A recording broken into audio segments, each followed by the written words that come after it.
하나님의 말씀 보도록 합니다. 하나님의 말씀은 요한복음 20장 21절로 22절까지의 말씀입니다.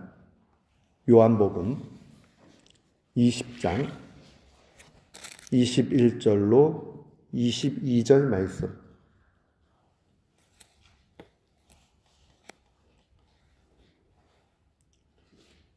우리 같은 마음으로 주의 말씀 봉독토록 합니다. 예수께서 또 이르시되 너에게 평강이 있을지어다. 아버지께서 나를 보내신 것 같이 나도 너희를 보내노라. 이 말씀을 하시고 그들을 향하여서 숨을 내쉬며 이르시되 성령을 받으라. 아멘. 저는 오늘 본문 말씀을 통해서 평강을 넘어 사명으로 라는 제목으로 주의 말씀을 선포하도록 하겠습니다. 구약 성경 안에는 우리가 지혜자의 글들이 여러 편 들어가 있습니다. 특별히 그 가운데서 솔로몬의 잠언에 보면 우리가 어떻게 하면 후회 없고 실패가 없는 인생을 살 것인가 하는 내용들이 가득 차 있어요. 그 가운데서 솔로몬은 주의 말씀을 이렇게 증언하고 있습니다. 묵시가 없으면 백성이 방자히 행하거니와 율법을 지키는 자는 복이 있다. 여기서 묵시라는 말을 비전으로 번역을 했어요. 묵시가 없으면 백성이 방자히 행하지만 율법을 지키는 자는 복이 있다. 이게 대꾸법으로 되어 있거든요. 그러니까 복 있는 사람은 율법을 지키는 사람. 여기서 율법이라는 것은 하나님의 말씀을 뜻하는 것이죠. 그래서 이 하나님의 말씀으로 인도함을 받는 사람은 복 있는 사람이요, 함부로 방자하게 자기 멋대로 그렇게 행하지 않는다는 겁니다. 결국 하나님과의 깊은 교제 가운데서 말씀이 우리의 삶을 이끌어가는 거예요. 그러니까 이 삶이 중요합니다. 우리가 살아가는 데 있어서 우리의 생각도 있고 우리의 판단도 있고 우리의 의지도 있어요. 그러나 이것이 하나님 뜻에 맞을 때도 있지만 틀릴 때가 훨씬 많습니다. 그렇기 때문에 우리는 하나님의 말씀을 기준으로 해서 그 말씀의 인도함을 받아야 됩니다. 말씀이 우리 속에 크게 역사가 되면 그러면 비로소 우리의 욕심이 점점 약해지고 사그라집니다. 그래서 사도는 증거할 때에 우리의 마음속에는 두 싸움이 일어난다고 얘기했어요. 하나님을 따라서 살고자 하는 말씀의 역사가 있고 또 하나는 사탄의 미혹을 받아가지고 자기 욕심을 추구하는 마음이 있는 겁니다. 그러니까 우리 마음의 평안함이 없게 될 때는 왜 평안함이 없느냐? 성령의 음성과 나의 욕심이 두 개가 자꾸 이렇게 대립을 하면 마음의 평강이 없어요. 그러나 기도하고 하나님의 뜻에 인도함을 받고 말씀의 압도가 되어지게 되면 그 다음에는 내 욕심이 저 밑으로 사그라지는 것을 보게 됩니다. 우리는 언제나 기준을 말씀으로 삼아야 됩니다. 그러니까 우리의 개인적인 삶도 말씀이 기준이어야 되고 교회 공동체도 말씀대로 가야 됩니다. 우리가 하고 싶은 대로 하면 하나님 마음에 아프시고 하나님은 슬퍼하십니다. 그러나 주님의 뜻대로 하면 담대히 주의 원하심대로 나아가게 되면 교회는 주의 능력 가운데 흥황하게 돼 있는 겁니다. 오늘 요한복음 20장은요. 예수님께서 부활하신 당일에 이제 두려움에 떨고 있는 제자들에게 나타난 사건이 기록되어져 있습니다. 예수님이 죽으시고 나서 이제 제자들은 슬픈 가운데 빠졌어요. 야, 이거 아무것도 아닌가 보다. 잘못되었나 보다. 이러고 다 마음이 슬픈 가운데 있었어요. 그러면서 또 오는 마음이 뭐였냐면 두려움도 왔어요. 야, 예수님 저렇게 돌아가셨는데 우리가 3년이나 예수님 따라다녔는데 종교 지도자들이 너 예수당이었지 이렇게 얘기하면서 우리를 잡아 죽이는 것 아니야? 그들은 한 곳에 모여가지고 문을 굳게 닫고는 있었어요. 그런 가운데서 주님께서 여인들 앞에 부활의 모습으로 나타나셨고 이제 제자들에게 나타나는 광경이 오늘 본문의 말씀입니다. 근데 이 본문의 말씀을 보게 되면요, 단 2절이지만 2절 안에 이제 부활하신 그리스도를 통해서 주어지는 메시지를 제자들이 받게 되고 이 메시지 그대로 그들의 삶이 이제 살아가게 된다는 걸 보게 됩니다. 이것은 한 인생의 전환점이고 삶의 길이고 동시에 교회가 어떠한 모습으로 살아야 되느냐 하는 것을 명확하게 보여줍니다. 주님은 제자들에게 나타나셔서 첫 번째로 이렇게 말씀하십니다. 평강이 있을지어다. 평강이 있을지어다 라고 말씀하신 다음에 그 다음에 또 이렇게 말씀하셨습니다. 아버지께서 나를 보내신 것 같이 나도 너희를 보낸다. 그러고 나서 또 하신 말씀이 성령을 받으라 라고 말씀해 주셨어요. 이 세 가지 말씀은 우리의 인생이 어느 방향으로 가야 되는지, 우리 교회가 어떻게 교회 공동체로 나아가야 되는지 명백하게 보여줍니다. 주님은 우리에게 평강의 주로 메시지를 주신 이후에 사명까지 주신 겁니다. 그러니까 우리의 사명이 어디에 있는가? 나도 너를 보낸다. 그럼 나도 너를 보낸다는 게 무슨 뜻일까? 나중에 이제 요한복음의 전체 내용 중에 후기라고 얘기하죠. 에필로그가 기록되어진 부분들을 보면 31절에 보면 이렇게 증언을 합니다. 너희로 예수께서 하나님의 아들 그리스도이심을 믿게 하려 함이요 또 너희로 믿고 그 이름을 힘입어 생명을 얻게 하려 함이라. 한마디로 얘기하면요, 예수님 믿고 구원받게 하는 것, 그 일들이 교회의 사명이요 복음 전도하고 선교하는 일이 교회의 중심 사명이다 하는 것을 알려줍니다. 사랑하는 성도 여러분, 그러하기 때문에 우리는 선교는 전도는 여건이 되면 하고 안 되면 어쩔 수 없고 하는 문제가 아니라 부활하신 주님께서 사명으로 주셨다는 사실을 반드시 알아야 됩니다. 그래서 우리 교회도 처음에 겨자씨교회 같이 이렇게 주님께서 인도해 주실 때에 박정훈 목사님께서 부탁하신 건 다른 거 없어요. 우리 크리스천 비전 선교회와 겨자씨교회가 언제나 오랫동안 같이 이렇게 신앙 생활하고 선교 사역 같이 했는데 이거 계속 같이 해주면 좋겠다. 그래서 맞습니다. 목사님 그렇게 하신 일들인데 우리가 같이 해야지요.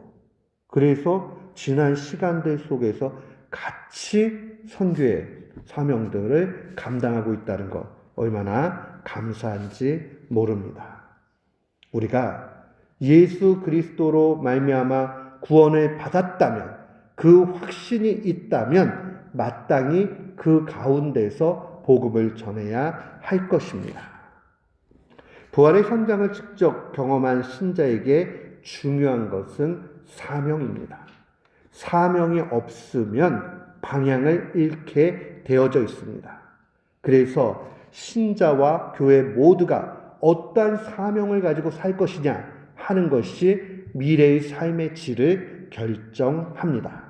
그런데요, 우리가 먼저 기억해야 되는 것도 있어요. 사명을 잘 감당하기 위해서는 먼저 우리의 삶 전체에서 평강이 임해야 합니다. 샬롬이 임해야 된다고요. 이스라엘 백성들이 인사할 때 서로 간에 샬롬 이렇게 인사하거든요. 근데 실제로는 친하면요, 샬롬 한 번 하지 않아요. 샬롬 샬롬 이렇게 2번씩 해요. 그분들이 인사를 할 때요. 그러니까 너무 좋은 말이죠. 그러니까 이 샬롬을 외치는데 이 샬롬이라는 말 자체가 오늘 주님이 제자들을 향해서 평강이 있을지어다 라고 하신 말씀하고 똑같은 말이에요. 그러면 이 평강이 있다 하는 이 평강이라는 말, 샬롬이라는 게 뭐냐? 1차적으로요. 하나님과 우리 사이의 관계가 온전하다. 그런 뜻이에요. 그러니까 우리가 하나님과 관계가 안 좋으면 우리의 사명을 감당할 수 없어요. 그러니까 하나님과 우리의 관계가 아주 온전하고 아름다운 관계가 어디에서 드러나느냐? 예배에서 드러나요. 예배에서. 그래서 우리는 예배가 기다려져야 되고요. 예배 시간에 은혜를 받아야 돼요. 야, 내가 이거 참 걱정이고 근심이고 그런데 이 문제를 어떻게 해결을 하지? 주님 앞에 간구하고 주의 음성을 들어야 되겠죠. 주의 음성을 어떻게 듣습니까? 주의 음성은 선포되는 말씀 가운데 듣게 됩니다. 그러니까 우리가 간절히 주님 앞에 기도하고 또한 그의 음성을 들을 때 나는 그냥 그렇게 느껴졌어 하는 것은 매우 불안해요. 그렇게 느껴진 게 아니라 선포되는 말씀을 통해서 주님이 이 말씀 주시는 것이 그것에 대한 답이구나 라고 여겨지고 그 마음속에 흔들림이 없는 확신이 오게 되면 그것은 주님께서 주신 말씀입니다. 그런데요, 하나님과 관계가 안 좋아요. 그러면 잘 안 들려요. 못 들어요. 그러니까 주님은 계속 말씀하시는데 내가 어두워져 있으니까 이 영적으로 깨어있지 못하고 자꾸 내 생각이 앞서가는 거예요. 왜 우리가 하나님의 뜻을 분별하기 어려우냐? 대부분의 경우는 내 바람과 욕심이 하나님 뜻보다 앞서 있기 때문에 그래요. 그러니까 자기 탐심과 욕심이 가득 차면요, 주님이 아무리 말씀하셔도요, 잘 안 들려요. 못 들어요. 그러니까 우리가 하나님과 샬롬, 평강이 임하는 그런 관계가 되었다 하는 것은 우리가 전적으로 주님 앞에 다 맡긴다는 의미고 나를 부인한다는 뜻이에요. 그러니까 우리가 주일날 예배 이렇게 드리는 것도요, 그런 의미예요. 주님, 말씀해 주세요. 내가 또 욕심 부리고 자꾸 내 생각 앞서고 그러는데 그 뒤로 좀 할 테니까요. 주님 말씀해 주세요. 그렇게 나아가는 거예요. 그러면 주님 말씀이 들려요. 근데 이제 그 다음에 문제가 뭐냐? 내가 바라는 대로 말씀해 주시면 좋은데요. 아닐 때가 있어요. 야, 그 길 안 돼. No. 이렇게 말씀하시면 속상할 때도 있어요. 나 그래도 이거 하고 싶은데. 근데 그때 스탑해야 돼요. 주님이 여기서 노라고 응답하셨으니까 내가 좀 아쉽지만은 포기해야 되겠다. 그리고 그것을 포기하고 스탑하고 주님의 뜻에 맞춰서 가면 그때는 몰라요. 근데 조금만 지나고 나면 큰일 날 뻔했어. 내 고집대로 했으면 큰일 날 뻔했다. 이걸 금방 경험하게 돼요. 그러면 하나님 앞에 예배드리는 일들이, 하나님 앞에 영광 돌리는 일들이 너무 즐거운 일이 되고 대화하는 일이 되고 그 다음에 기쁨의 일이 돼요. 만약에요, 우리가 예배 드리는데 기쁨이 좀 없다, 그 다음에 뭔지 모르겠다 그러면 빨리 돌이켜야 돼요. 지금 내가 병들어져 있는 상태라는 걸 기억해야 됩니다. 그래서 주님이 부활하신 그 모습으로 제자들 앞에 나타나셨을 때 처음으로 평강이 있을지어다. 그들은 마음이 지옥 같았다고요. 왜냐하면 이 죽음을 당할 수도 있겠다라는 두려움도 있고 또 한편으로는 예수님을 배신했던 그 마음 속에서 죄책감도 있고, 그러니까 우리도 그러잖아요. 세상 살면서 신앙생활 잘하면 괜찮은데 좀 실패하고 잘못하고 화내고 그 다음에 나쁜 길 가고 막 이렇게 하면 주님 보시기에 죄송하고 막 너무 힘들잖아요. 제자도 똑같이 그랬다고요. 그런데 주님은 오셔서 샬롬이라고 말씀하신다. 이걸 믿어야 돼요. 그 다음에 믿음이. 그렇다. 내가 이렇게 잘못되었지만 주님이 먼저 샬롬이라고 말씀해 주셨으니까 용서해 주시는구나. 주님 잘못했어요. 이제 다시 시작할게요. 좀 힘을 주세요. 라고 나아가는 거죠. 그러고 나니까 그 다음에 주님께서 이 죽은 자 같은 이들에게 사명을 주십니다. 사명은 나의 욕망이 죽는 자리에서 시작되고 내면의 샬롬이 일어날 때에 시작이 되는 겁니다. 이게 굉장히 중요해요. 샬롬이라는 말씀을 받았으면 그 다음 사명을 듣게 되는 거죠. 오늘 그 사명은 뭡니까? 주님께서 말씀하시기를 아버지께서 나를 보내신 것 같이 나도 너희를 보낸다. 주님이 왜 보내요? 복음 전하라. 그러면 우리가 다 선교사가 돼야 되느냐? 물론 그렇게 하면 좋지요. 그러나 그렇게 못할지라도 우리 모두가 합심해서 기도하면서 선교 일들을 도울 수 있고 헌금을 통해서 선교의 일들을 도와갈 수 있다라는 걸 분명히 기억해야 됩니다. 교회는 예배 공동체요, 동시에 복음 전도 공동체입니다. 그러니까 복음을 위해서 있는 곳이에요. 세상 어떠한 아름다운 기관도 또 착한 일을 하는 곳도 영혼을 살릴 수 있는 일을 감당하는 곳이 어디 있는가 보세요. 한 곳도 없어요. 어린 아이들을 도와야 된다라는 유니세프도 그 아이들을 도울 수는 있지만은 그러나 영혼을 살리는 사명을 감당할 수 없어요. 이 사명은 오직 교회를 통해서만 주님이 주신 겁니다. 그러니까요, 우리는 이 일들을 귀하게 여겨야 됩니다. 이 사명을 반드시 해야 되는 사명으로 여겨야 됩니다. 사명을 감당하는 교회에게는 하나님이 큰 복을 내려주십니다. 그런데 문제는요, 그 다음에 우리에게 이러한 걱정이 생기는 겁니다. 야, 나는 여건도 안 되는데 어떻게 복음 전하나? 이런 생각이 들어요. 제자들도 동일한 상황이었어요. 이 제자들이 세상에서 뽐낼 만한 일들이 있고 자랑거리가 있고 그러지 않았다고요. 그런데 주님이 말씀하시기를 사명을 부여하시면서 아버지께서 나를 보내신 것 같이 나도 너희를 보낸다? 주님, 그 다음에는 어떻게 하라고요? 그랬더니 주님이 22절 말씀 보십시오. 이 말씀을 하시고 그들을 향하여 숨을 내쉬며 이르시되 뭐 하라고요? 성령 받으라. 여기에 하나님의 놀라운 일이 있는 거예요. 하나님은요, 사명 주시고요, 감당할 수 있는 힘까지 주십니다. 그걸 알아야 돼요. 우리 교회는 적으니까, 우리는 약하니까, 우리는 돈이 없으니까 이러면 안 된다고. 주님이 성령 받으라. 그 얘기는요, 내가 널 통해서 일할 테니 너는 그냥 따라와라 하는 말씀이에요. 그러니까요, 주님 앞에 모든 것을 맡겨놓고 그 다음에 우리는 그저 묵묵히 갈 뿐이에요. 누가 책임지세요? 성령을 주신 우리 하나님께서 책임져 주시는 겁니다. 성령이 역사하십니다. 인생도 마찬가지예요. 주님, 나는 바빠요. 시간이 없어요. 나는 약해요. 나는 부족해요. 뭐예요? 다 상관없어요.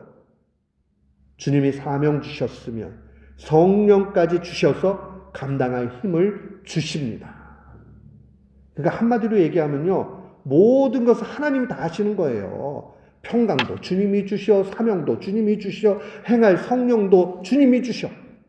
그럼 우리는 뭐만 하면 돼요? 주님이 주시는 것만 다 받아 먹으면 돼요. 그게 뭐예요? 주님 시키시면 다 하겠습니다. 못해요라는 말이 아니라 주님의 말씀하시면 하겠습니다.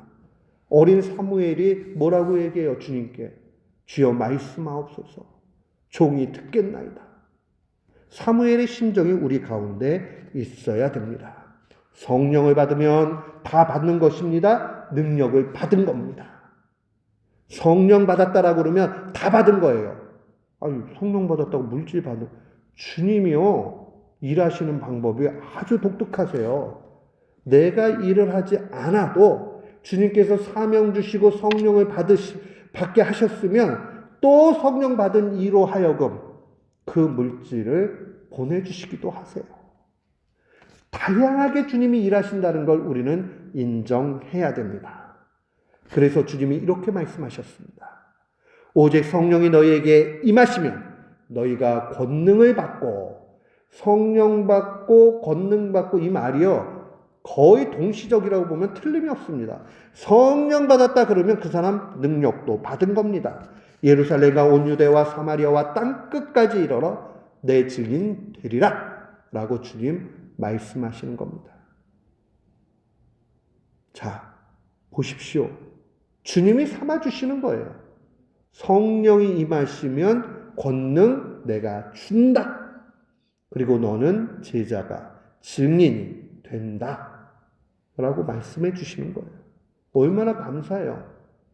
좀 이해 돕기 쉽게 얘기하면 주님께서 원맨쇼 해주시는 거예요. 우리를 통해서. 그러니까 우리는 다른 거 걱정할 필요가 없어요. 내가 주님과 샬롬이 돼 있는가? 내가 사명을 잘 감당하고 그것에 대해서 사모하는 마음이 있는가? 내가 열심히 기도해서 성령 충만함을 유지하고 있는가? 이것만 달려있는 거예요. 그러니까요, 어떤 목사님이 목회 오래 하시다가 결론이 신자가 할 일이 2개밖에 없습니다. 그랬어요. 그 2개가 뭔가 가만 들으니까 예배 잘 드리고 기도하는 것밖에 없대요. 근데 가만 생각해 보니까요, 정말 그래요. 우리가 할 수 있는 것은 열심히 영과 진리로 예배 드리고 샬롬을 우리가 경험하고 그 다음 간절히 기도하는 걸 통해서 사명과 성령 충만함을 유지하면서 사는 것입니다. 그러나 그럼에도 불구하고 우리는 약하고 또한 부족할 때가 너무 많이 있습니다. 근데 이것이 얼마나 위로가 되느냐. 사도는 산전수전을 다 겪은 그러한 사람입니다. 풍부함에도 처해봤고 아주 궁핍함에도 처해졌던 바울 사도. 그는 매맞을 일들을 많이 당하고 죽음을 맛볼 수밖에 없는 상황 속에 놓이기도 했습니다. 그가 이런 고백을 하죠. 그러므로 내가 그리스도를 위하여 약한 것들과 능욕과 궁핍과 핍박과 곤란을 기뻐하노니, 이런 거 기뻐한대요. 이는 내가 약할 그때에 곧 강함이라. 내가 약하고 부족하고 아무것도 못하니까 그 다음에 바울 사도가 할 수 있는 건 뭐밖에 없어요? 기도밖에 없죠. 주님, 이거 나 하나도 못하는데 어떻게 하죠? 그러면 이제 아무 능력이 없는 이 바울을 통해서 하나님께서는 역사하셔서 하나님의 강함을 드러내 주시잖아요. 그러니까 내가 내세울 것 있고 자랑할 것 있는 것보다 헐벗고 없고 궁핍하고 핍박당하고 어려움 만나고 이것이 오히려 주님 일하는 데는 도움된다라고 결론 내린 거예요. 신앙의 결정이 이렇게 낮다 그러면 이거 틀림없는 진리입니다.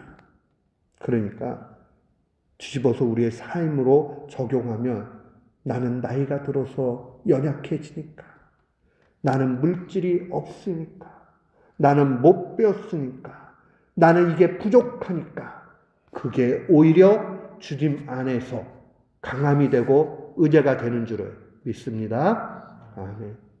걱정하지 마세요. 주님이 그 연약함을 강함으로 사용하십니다. 우리는 먼저 예배 공동체로 바로 살아 하나님과 샬롬을 경험해야 되겠습니다. 그리고 선교 사명 잘 감당해야 되겠습니다. 그러나 우리가 약하기 때문에 더욱 기도해서 그 약함이 주의 능력의 강함으로 나타나기를 기대해야 될 것입니다.